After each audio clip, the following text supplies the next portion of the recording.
what is really fascinating, and David Montgomery mentioned this yesterday, nobody talks about farming and really in agriculture when they talk about climate change. And yet it actually accounts for about a third of all of the global emissions come from agriculture or from forestry, and 80% of the deforestation is directly attributable to the expansion of agriculture.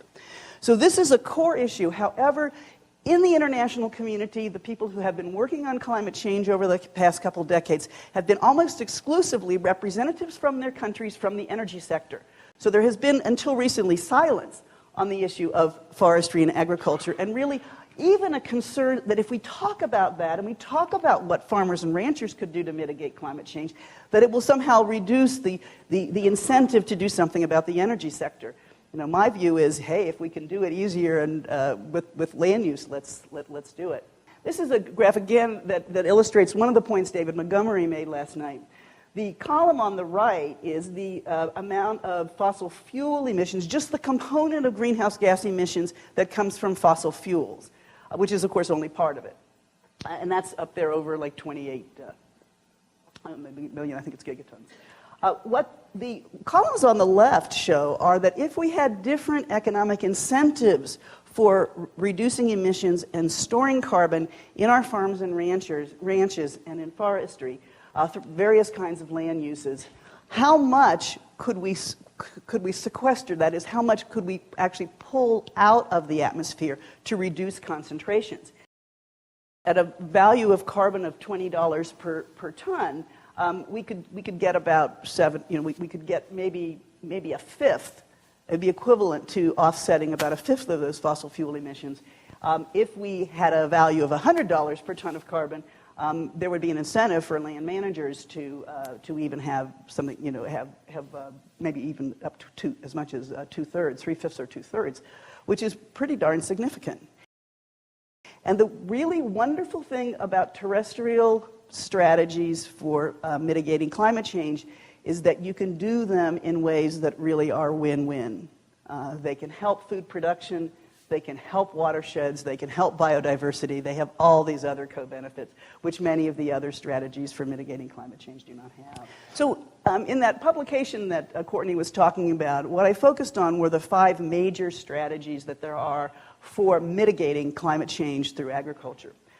One of them is just restoring degraded lands, because most of that degradation is the loss of soil organic matter, the loss of below-ground vegetation, the loss of above-ground vegetation, so that reversing those processes can give you high-quality productive land at the end of the day, but also will sequester lots of carbon. A second strategy is that farms can start to incorporate much more perennial vegetation as contrasting with annual crops. If we can find livestock feeds that come from perennials as opposed and reduce the dependence that we have on annual crops for livestock feed, for example, this could have a really huge impact on the climate footprint of agriculture. A third one is, which you all I think are very familiar with, is the issue of enriching soil carbon, and we heard a lot about that last night.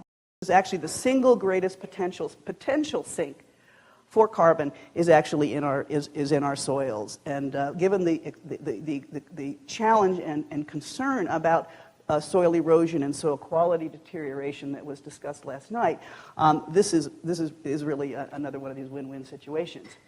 Sustainable livestock systems is the fourth area, and Constance is going to talk to you a lot about that. I'll say a little bit more a little later in my talk.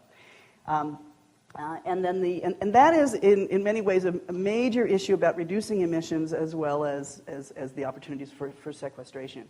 And finally, protecting natural habitats, keeping these existing sinks of carbon that are in the landscape and expanding them. So these are really the 5 ways we can do it. What you want to do in your landscape depends on what makes sense in your landscape.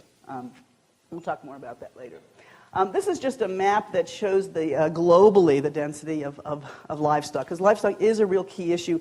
I believe the number is now about 17% of greenhouse gas emissions are projected to come from the livestock sector. Methane's a lot of those is from methane. I'll talk in a minute about the sources.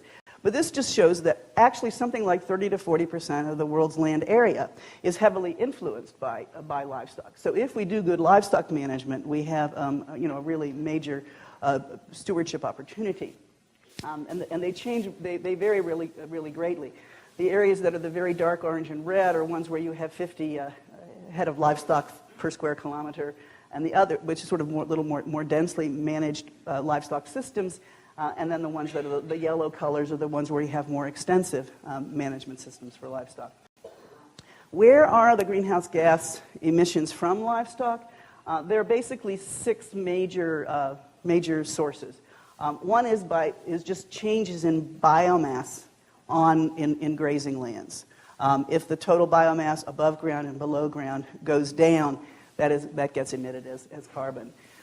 A second source is from burning. In many parts of the world, there's a lot of burning that goes on in livestock fields, and you get nitrous oxides, NOx and CO, as well as methane emissions from this burning.